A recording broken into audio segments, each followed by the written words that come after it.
मनमोहन सिंह सरकार का नया मंत्रिमंडल और नए मंत्रिमंडल में जल संसाधन मंत्री, खुद हरिद्वार से सांसद हमारे साथ हैं साक्षात हरीश रावत जी। हरीश जी, स्वागत है आपका। गंगा और यमुना अब आपके हाथ में और आप हरिद्वार से, तो बहुत उम्मीदें होंगी लोगों की। गंगा और यमुना तो हमारी राष्ट्रीय दायित्व, हमारी जीवन रेखाएं हैं और हमारे मंत्रालय गंगा यमुना जो बोर्ड हैं उन बोर्ड हमारे मंत्रालय से संबंधित है। जो गंगा रिवर बेसिन अथॉरिटी है उसका काम जो है ministry of environment and forest के पास है, वो नोडल मिनिस्ट्री है। बहरहाल जो भी काम आगे बढ़ा सकते हैं क्योंकि उसके वाटर रिसोर्सेज मिनिस्टर के नाते मैं भी उस अथॉरिटी का एक मेंबर हूँ, तो हमारी कोशिश रहेगी कि ऑलरेडी जो इनिशिएटिव लिए गए हैं उस दिशा में उनको कुछ आगे बढ़ा सकें। और जो मेरा प्रैक्टिकल नॉलेज है, गंगा यमुना दोनों हम तो उनके बेटे हैं, तो उस रूप में अपने दायित्व को पूरा कर सकूं। ये बैलेंसिंग माना जा रहा है कि विजय बहुगुणा जी के चीफ मिनिस्टर बनने से जो आप नाराज हो गए थे, अब जाके आपको बैलेंस किया गया है कैबिनेट मिनिस्टर बना के। नहीं, ऐसा नहीं है। मैं तो नाराज़ का तो कोई सवाल ही पैदा नहीं होता। मैं तो पहले दिन से इस बात को कह रहा था कि भैया कमांडर को निश्चय करना है कि किस सिपाही को किस मोर्चे पर लगाना है, किस चौकी पर बिठाना है। और पार्टी ने पहले भी जो जिम्मेदारियां दी थी वो काफ़ी महत्वपूर्ण थी। कृषि मंत्रालय तो अपने आप में एक विशाल मंत्रालय है और उसमें काम करने का बहुत स्कोप था। फूड प्रोसेसिंग बड़ा चैलेंजिंग इमर्जिंग मिनिस्ट्री थी, वहाँ भी हमको काम करने का अवसर था। फिर पार्लियामेंट्री अफेयर्स के साथ में जुड़ा हुआ था, तो ऐसा नहीं था कि कोई काम करने के मौके नहीं दिए गए थे। हाँ, इसमें एक एलिवेशन है और पार्टी नेतृत्व ने इस लायक समझा, मैं उनका आभारी हूँ। मैं सोनिया जी, राहुल जी और डॉक्टर साहब को बहुत धन्यवाद देना चाहता हूँ। और डॉक्टर मनमोहन सिंह जी के साथ कैबिनेट मिनिस्टर के रूप में काम करना मेरे लिए एक बहुत सुखद अनुभव है। जो नया ये जो फेरबदल हुआ जिसमें नए लुक की बात की जा रही है, उसके साथ ही पहले दिन से ही आरोप विवाद फिर शुरू हो गए कि भाई जिन पर आरोप लगे हुए थे उनका एलिवेशन कर दिया। आपकी बात नहीं, लेकिन बाकियों की, खुर्शीद साहब हुए या जयपाल रेड्डी जी को लेकर अलग विवाद हो गया कि उनको क्यों हटाया गया। देखिए, हमारे देश के अंदर कुछ लोग ये सेल्फ प्रोनाउंस सुप्रीम कोर्ट हो गए कि साहब हमने यदि कोई बात कह दी है तो ये एक जजमेंट है और अब तो सजा ही हो जानी चाहिए। और वो खुद ही सजा भी मुकर्रर कर देते हैं कि क्या होना चाहिए करके। आरोप हैं, लोकतंत्र के अंदर लगती हैं, सवाल जवाब उठाए जाते हैं। प्रोसीजरल जो हमारे कुछ काम होते हैं उनमें आप कमियां देखते हैं तो लूप होल्स को आप उठाते हैं। आप हमारी पॉलिसीज़ को क्रिटिसाइज़ कर सकते हैं, हमारे किसी डिसीजन को आप जो है उसकी चीरफाड़ कर सकते हैं। और आप बहुत समझ रहे हैं तो आप आरोप भी लगा सकते हैं। मैं किसी के अधिकार को चुनौती नहीं दे रहा हूँ, लेकिन आरोप आरोप है। आप दूसरे को सफाई देने का मौका देंगे, उसके प्लेटफॉर्म्स बने हुए हैं। आप या तो पार्लियामेंट में उसकी कतर ब्योत करें या सुप्रीम कोर्ट का प्रमोशन हो जाए या कोर्ट को करें, तो संदेश अलग नहीं जाता। यदि लोकतंत्र में आप ये कह देंगे कि आप पर आरोप लगते ही जो है आपको तो कोई दायित्व दिया ही नहीं जाना चाहिए, आप तो किसी जिम्मेदारी को पूरा करने लायक नहीं है। कन्वेंशन तो ये बनाता ना कि जब आरोप लगे तो जांच होने तक बल्कि पद से हट जाया जाए, ना कि प्रमोशन हो जाए। नहीं, देखिए, यदि कोर्ट कुछ कह रहा है,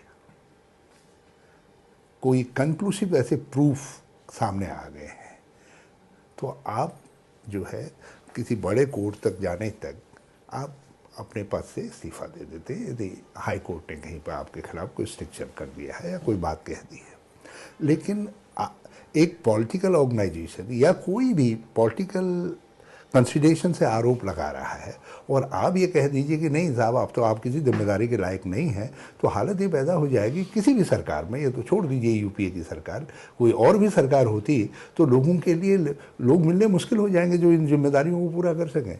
देश के अंदर जिस तरीके का लोगों ने वातावरण खड़ा कर दिया है, ऐसा लग रहा भारत में कुछ और हो ही नहीं रहा है, सिर्फ भ्रष्टाचार और उसके भ्रष्टाचार के आरोप प्रत्यारोप के अलावा।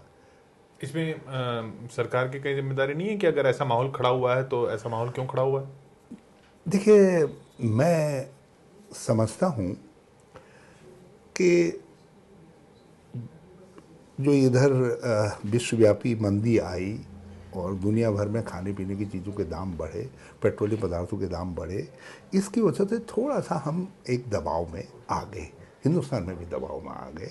जो हमारा कोर सपोर्टर था वो परेशानी में आ गया, उसको उसके ऊपर भार पड़ गया। उसका फ़ायदा लेकर के लोगों ने कुछ पॉलिसी मामलों में लेकर के एक कॉन्स्टिट्यूशनल अथॉरिटी ने कुछ बातें कह दी। मैं इस सबक उस पर नहीं जा रहा हूँ कि उन्होंने सही कहा या गलत कहा, लेकिन जो भी आरोप उस पर लगाया गया, जो भी लॉस बताया गया, वो एक पॉलिसी डिसीजन के आधार पर कहा गया कि ऐसा नहीं, यदि ऐसा डिसीजन किया गया आप कह रहे हैं उस हाँ, पूरे प्रकरण को फायदा उठा लिया बाकी लोगों ने। उसको लोगों ने एक आरोप के तौर पर मर दिया। उन्होंने कहा था तो आपने खा दिया, भ्रष्टाचार कर दिया, 1,76,000 करोड़ रुपए का कर दिया, 1,80,000 करोड़ रुपए का कर दिया। और जनता महंगाई से वैसे ही त्रस्त थी, तो जनता ने मानना शुरू कर दिया। लोग थोड़ा महंगाई से परेशान थे।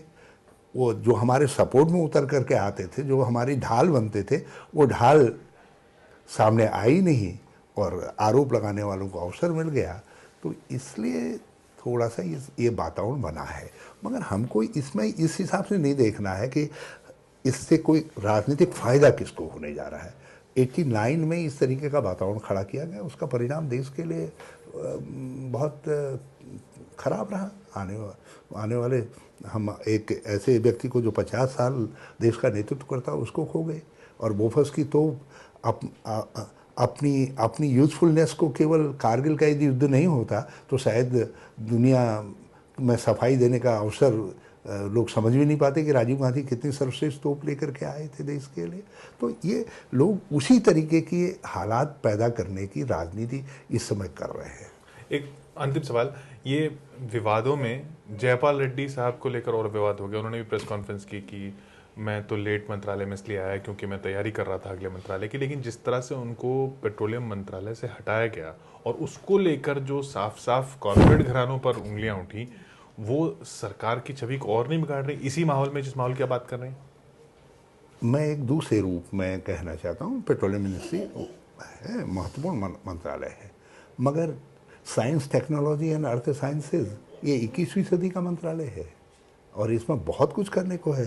और जयपाल रेड्डी साहब एक बहुत ही कॉम्पिटेंट मिनिस्टर हैं और वो उस चुनौती को वहाँ बेहतर तरीके से हैंडल कर सकते हैं। इसका डिसीजन कौन करेगा, हरीश रावत को क्या जिम्मेदारी दी जाए, इसका निर्णय कौन करेगा? संविधान ने तय कर दिया है कौन करेगा, लेकिन प्राइम मिनिस्टर। एक ऐसा मंत्री जिसने एक कॉर्पोरेट घराने के खिलाफ कुछ फैसले दिए हों या कुछ ऐसे कदम उठाए हों जो किसी कॉर्पोरेट घराने को मंजूर नहीं है और वो हट जाए तो उंगलियां नहीं उठेंगी? देखिए, जब आप कुछ फैसले करते हैं मंत्री के रूप में तो वो फैसले कभी किसी के पक्ष में भी जा सकते हैं, कभी किसी के विपक्ष में भी जा सकते हैं।